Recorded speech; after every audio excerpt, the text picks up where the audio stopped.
The truth and the niqab debate. I'm Brian Lilley with TheRebel.Media. Do you ever feel like you're in a virtual reality, or maybe you feel that you're the sane one and other people are living in an alternate reality? I'm getting that during this election campaign right now. The niqab issue is back, and once again, there's a whole lot of disinformation on this file. I mean, first off, listen to this question to Justin Trudeau from CTV. Wanted to get your perspective. Being that you're from your home province of Quebec, having to do the niqab issue, it seems to be so divisive there, but not so much in the rest of the country. I'm wondering why that is in your mind. I think Canadians are united across the country in being concerned about their jobs, about their future, about their kids' future. The preamble to that question says the niqab issue is not divisive in the rest of the country. Quebecers care, but not the rest of Canada. Well, that's not what the polls say. Not our polls, not other polls. I mean, in our case, we did our own poll. 1,500 adults polled, a representative sample, accurate within 2.5 percentage points, 19 times out of 20. What did it find? In British Columbia, 67% opposed the niqab at citizenship ceremonies. In Alberta, 83% opposed, 76% in Saskatchewan and Manitoba, 73% in Ontario, 91% in Quebec, 68% in Atlantic Canada. So across the country, people opposed this. The difference is, in Quebec, the media is talking about this as a real issue. The public is speaking freely. In English Canada, the media are portraying this as a non-issue, or one where they run sympathetic stories of women in niqabs and portray the majority of Canadians as some kind of bigots. But Canadians aren't bigots. They're simply standing up for an open society, one that doesn't force women to be hidden, treated as second-class citizens. They are standing up for actual Canadian values. The other lie out there is that Stephen Harper is the one dragging this issue up and forcing it onto the election agenda in order to whip up voters. With talk of a niqab ban for public sector workers, the media and Justin Trudeau, part of the same team really, well, they say that Harper is the one trying to bring this up. Listen to Trudeau in London, Ontario. Should public servants have to leave their faces uncovered to hold their jobs? This is yet again another example of Mr. Harper doing anything he can to deflect from the fact that after 10 years of a failed economic approach, Canadians want change. All right, what's the reality here?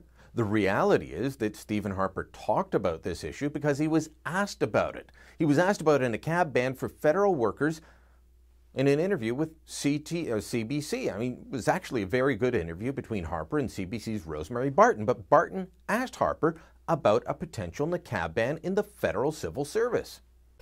Where do you put the limits? Well, this is a Canadian public ceremony, and certainly Canadians have a right to establish the basic values around that ceremony that are reflective of our basic values as a society. But a public service worker, for instance, in the civil service, someone who has a public position, should they be allowed to? Well, that's a matter we're going to examine. Quebec, as you know, has legislation on this, and we're looking at that legislation.